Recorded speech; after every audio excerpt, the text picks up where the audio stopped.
कस्बा शाहपुर वनवासी मोहल्ला हनुमान ताल के किनारे नवनिर्मित मंदिर में बजरंगबली की भव्य प्रतिमा की विधि विधान से प्राण प्रतिष्ठा की गई, जिससे समूचा क्षेत्र भक्तिमय हो उठा।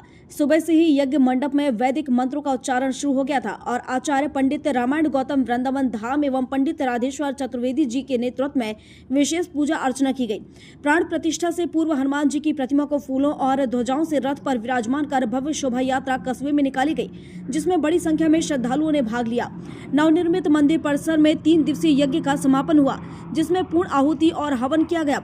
शुभ मुहूर्त सुबह 9:39 से 11:17 तक था, जिसमें विशेष मंत्र उच्चारण के साथ मूर्ति में प्राणों का संचार किया गया, जिससे प्रतिमा जीवंत हो उठी। सभी भक्तों के लिए विशाल भंडारे का आयोजन कन्या भोजन के पश्चात किया गया, जिसमें प्रसाद वितरण किया गया। पंडित जी, कल हनुमान जी की मूर्ति की प्राण प्रतिष्ठा हुई है, इससे क्षेत्र में क्या वातावरण होता है? इससे देखिए, आप सभी को तो पहले जय सीताराम। सभी शाहपुर के जितने भी निवासी भक्त समुदाय हैं, माता है, पिता समान समस्त बुजुर्गजन हैं और हमारे सभी बाल गोपाल नन्हे मुन्ने बच्चे, इन सब ने धूमधाम से जो है शोभा यात्रा निकाला हनुमान जी का, और बड़े धूमधाम से उनकी परिक्रमा लगाई गई, कलश यात्रा हुआ। ये हनुमान जी की कृपा है। और हमारे प्रेरणादायक जो हमको प्रेरणा देने वाले थे, जो हमको एक सद्मार्ग की ओर ले जाने वाले हमारे जो बैठे हुए आचार्य श्री राधेश्याम महाराज जी हैं, इन्हीं के जो है प्रयास परिश्रम से और आप सभी भक्तजन जो शाहपुर ग्रामवासी हैं, उनके सहयोग से इतना बड़ा कार्य सफल हुआ। ये हनुमान जी कलयुग के प्रत्यक्ष कलौ चंडी विनायक प्रत्यक्ष देवता हैं।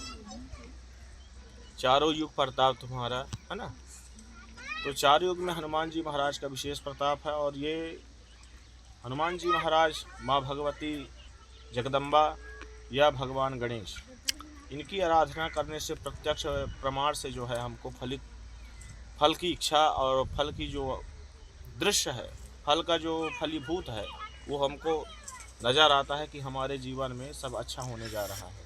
और यहाँ हनुमान जी के प्रतिष्ठा होते ही यहाँ का जो वातावरण है बहुत पवित्र हो जाएगा। यहाँ का जो नगर परिकर है वो भी सब पवित्र हो जाएंगे। यहाँ के लोग बाग में एक आस्था, एक माध्यम बन गया। चलो पहले पूजा नहीं करते थे, अब हनुमान जी का मंदिर हो गया, चलो हम मंगलवार को थोड़ा हनुमान चालीसा का पाठ ही कर लें, तो ये एक पुण्य का कार्य हुआ। और हम सबको धर्म को लेकर के ही चलना चाहिए। हमारे जीवन में कई जो है कार्य हैं, क्योंकि लाइफ जो है इस समय बहुत व्यस्त है ना, सभी के जीवन में बिजी लाइफ है सबके जीवन में, किसी के पास समय बहुत कम ही रहता है। तो एक ये क्या हो गया, हमारे लिए सहायक का काम कर दिया, एक साधन का काम कर दिया धर्म की ओर, धर्म के पटरी में उतरने का, है ना, धर्म के डिब्बा में चढ़ने का। तो ये मानो भगवान का धर्म का ये जो है पटरी का जो रेल है, उसमें हम सब बैठ करके अब जो है भगवान की ओर बढ़ेंगे। आप भी महाराज जी दो शब्द कुछ बोले। संकट कभी मिटे सकते, सारे संकटों को दूर करने वाला। कहते हैं जो इस मृत्यु लोक में श्री राम जी जब गए तो अपना पूरा कारोबार भक्त हनुमान को देके उन्होंने कहा अपने भक्तों को देखना, अपने भक्तों की पीड़ा को दूर करना,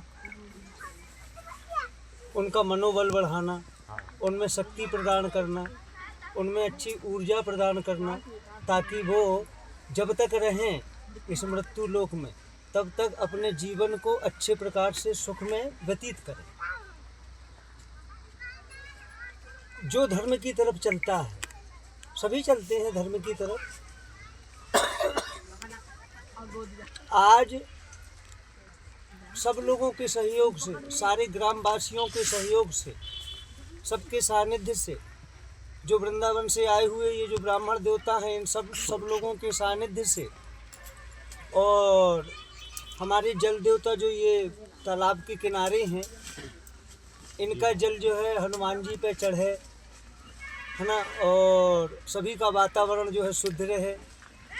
पूरा गांव का अच्छा विकास हो, सारे भक्त सुखी रहें, इसी सुख की कामना हितार्थ और आज हमारे ग्राम साहेबपुर में आज जो है हनुमान जी विराजमान हुए, बड़े सौभाग्य की बात है। इनकी असीम कृपा सभी भक्तों पर बनी रहे। जय जय श्री राम, जय जय हनुमान। डिंडौरी से राजेंद्र तंतवाई की रिपोर्ट।